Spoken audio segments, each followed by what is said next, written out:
kita mulai ya. Ini kita unboxing dulu Evinik H1DVBT2 ya. Ada remote-nya, ada manual book, ada STB-nya ya. Ini manual book ini jadi satu dengan garansi ya. Ini ada adaptor,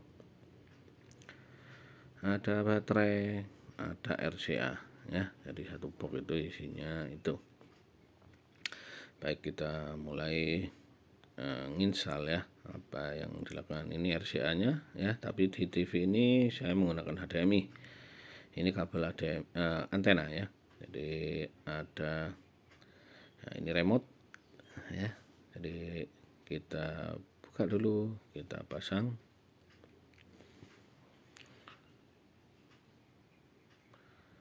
Ya, ini tampilannya. Kita nyalakan TV dulu ya. Saya menggunakan TV LED.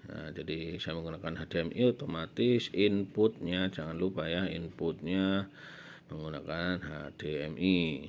Kalau yang RCA ya pilih yang AV. Ini saya menggunakan HDMI ya. Saya aktifkan dulu adaptornya.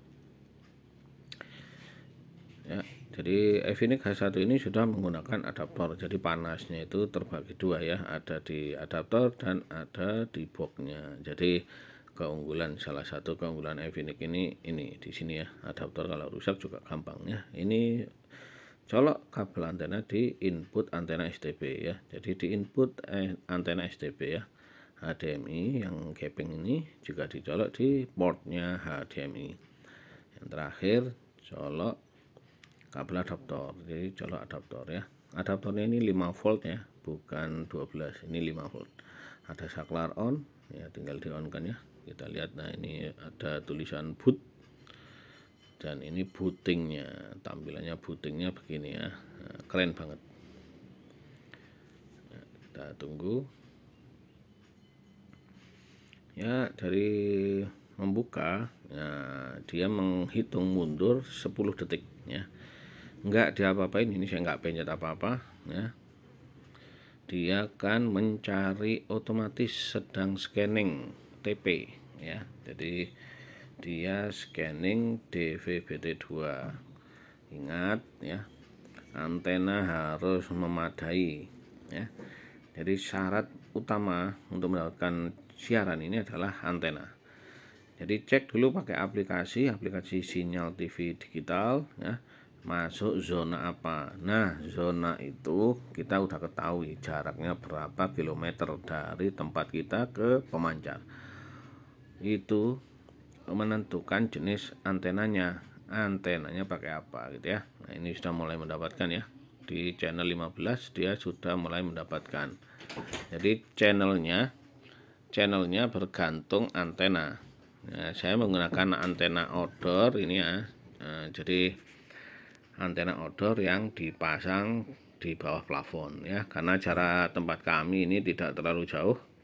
Kalau di aplikasi kami itu 11 km dari pemancar Surabaya. Kami ada di Waru ya. Ini sudah 22 channel ya. Sudah mulai masuk 22 channel. Ya, jadi kalau Surabaya sementara ini masih 26 channel ya, 26 channel. Nah, ini ya itu kelihatannya sudah terakhir 26 channel, masih 55% tapi sudah 26 channel. Itu berarti ya, sementara ini masih segitu ya. Nah, nanti dengan bertambahnya waktu otomatis dia akan bertambah, karena target pemerintah 2 November 2022 itu sudah off gitu ya. Wah, sebentar, ini HP-nya belum dimatikan ya, jadi suaranya masih ada yang aneh-aneh gitu ya. Baik, sementara ini 79%. Tunggu sampai 100% dia akan keluar otomatis ya. Tunggu ya sebentar. Baik.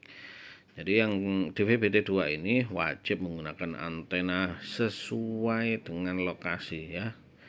Paling mudah itu ya memang aplikasinya di-download dulu, kita cek jarak kita ke pemancar terdekat.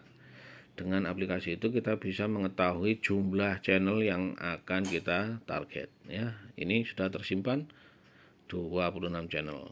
Satu siaran radio itu EWS. Nah ini ya, jadi begitu selesai dia otomatis, saya nggak pencet apa-apa, ini dia sudah otomatis masuk. Nah ini kalau mau lihat siarannya ya, daftar channelnya, pencet OK.